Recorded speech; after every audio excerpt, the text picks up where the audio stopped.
version, it contains provisions that protect recreational marijuana legalization laws from federal interference. I think you all know that. And ease cannabis businesses access to banking services. So that's that Banking Act that we really, really, really need passed through the Senate. It's already passed the House. It hasn't gotten out of the Senate because that's Uncle Mitchie's side, right?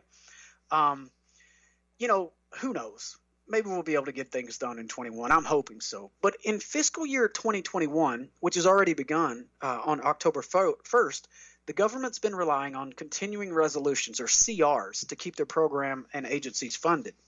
Hemp advocates celebrated after the president signed a CR in September that extends a 2014 pilot program for the crop until 2021.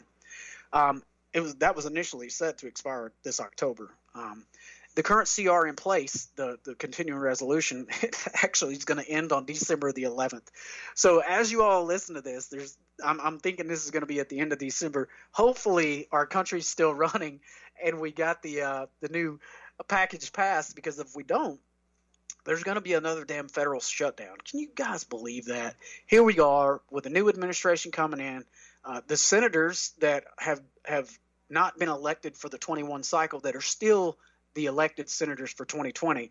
And we may run out of a spending bill. We may have to face a federal shutdown during the holiday season. It is so nuts. Oh, my goodness. They're going to have to pass a short-term extension if they don't do a full year's appropriations as well. So we've got a lot of hill to climb, if you will, during this process. But I think we have really, really good positive things that it could come around in 2021. Excuse me. So the reports also call on federal agencies to propose amendments to resolve concerns about hemp THC limits. This is what I mentioned earlier. One of the good things about the limits is they're kind of open to it right now, right? So the administration registered laboratories that are testing for THC right now, it has some roadblocks into the time frame for testing because, it may take anywhere from 7 to 30 days just to get your hemp in there, get it analyzed and tested to know where you're at. All right, so think about this for just a moment, you all. As you listen here on the Veterans for Cannabis podcast, you've got a crop that has a sample taken from it on January 1st. You send it to the lab. You're waiting on that lab analysis to come back before you harvest it. And you think you're probably 3 weeks out from harvesting. Well, 3 weeks goes by and you still don't have your lab analysis. Then it's 26 days and you get your lab analysis. And guess what? It's at 0.28% THC. That was 28 days ago. Right now, I'm 95% positive that product you've got, that hemp you've got in the field, is hot by technical classifications.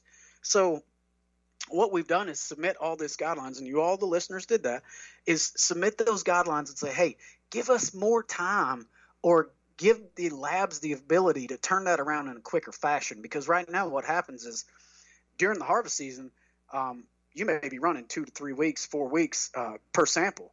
But in the middle of April, where there's no samples coming in, I can get a sample turned around in 3 days. So it's crazy how that works. We need to have some specific thresholds and guidelines to be able to maybe remediate for that, right? If we've got a higher THC limit, let's remediate that. Let's at least take it down to 0.3, and then we can sell that product because it's still industrial hemp. So that's an option that could come about as well.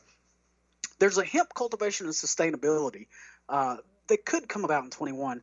The committee is going to encourage the secretary to study the usage and impacts of energy and water in hemp cultivation and controlled environment agricultural to make recommendations on best practices and standards in both sectors. That's really, really good. And I know you all know where we as Veterans for Cannabis stand in trying to be energy efficient, trying to take care of our beautiful Mother Earth, and trying to take care of our communities. So we've got to make sure that cultivation sustainability is a key factor in everything that we're doing moving forward. We have to make sure we're good stewards of the land.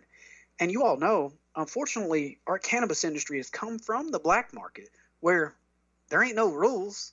We ain't got a color in lines. So why would we do things the right way? Well, I think you all know what us and our veteran community do. We try to do things the right way, even when nobody's looking. That's called integrity. So Yes, we have integrity in our veteran community, but a lot of people who came from the black market didn't necessarily have the integrity to do right by Mother Earth. So they would just waste water. They would take all those nutrients and just pour it right out into the ground and hurt the groundwater and hurt the runoff water and do all that stuff. So one of the things that they're going to try to focus on is cultivation with sustainable practices. And I absolutely encourage that. I want to encourage you all to send emails and phone calls and letters to your senators and representatives saying, hey, please make sustainability in the hemp industry a big issue. Let's make sure we take care of Mother Earth, because without her, we are no longer here. So I know I get on the soapbox sometimes about that, but hopefully you all support that and agree with me on that too. So hemp germplasm. What the hell is hemp germplasm, Joshua? Well, the Senate Appropriations Committee is actually recognizing that there's an increasing demand for hemp and a number of different variety of uses, right? Did you all know that when the nation's hemp germplasm was destroyed in the 1980s, researchers lost access to publicly available germplasm for plant breeding purposes? The committee directs ARS, this is some of the language that's in there, to establish and maintain a hemp germplasm repository at the Plant Genetics Resource Unit. Let me say that again. At the Plant Genetics Resources Research Unit, and provides no less than the fiscal year 2020 level for this purpose. The committee also encourages ARS and the Plant Genetics Resources Research Unit to partner with 1890 institutions that have existing institutional capacity on hemp germplasm research, education, and extension capabilities. What are 1890 institutions? Those are land-grant universities. So that's a really, really great option. And University of Georgia is one of those as well. So it's a really great option that they're trying to say is, hey, we need to collect seeds. We need to make sure that we have a breeding program for our industrial hemp, because, dad blame it, we lost everything that we had for all those decades, the late 1800s, early 1900s, and we lost all that germplasm because they required us to destroy it. Holy cow, it's so nuts. The Senate Appropriation Committee, we just got a couple more minutes here on the Veterans for Cannabis podcast, and I want to hit a couple things real quick. The committee recognizes the emerging market potential for U.S. hemp and hemp-based products for a variety of uses. The committee directs ARS to conduct regionally driven research, development, and stakeholder engagement to improve agronomic and agroeconomic understanding of effectively integrating hemp into existing agricultural cropping, processing, and marketing systems. But the key to this is the committee provides an increase of $2 million for this purpose. Research, engagement, and technology transfers shall be conducted in strict accordance with all applicable federal and state laws. So, what does that mean?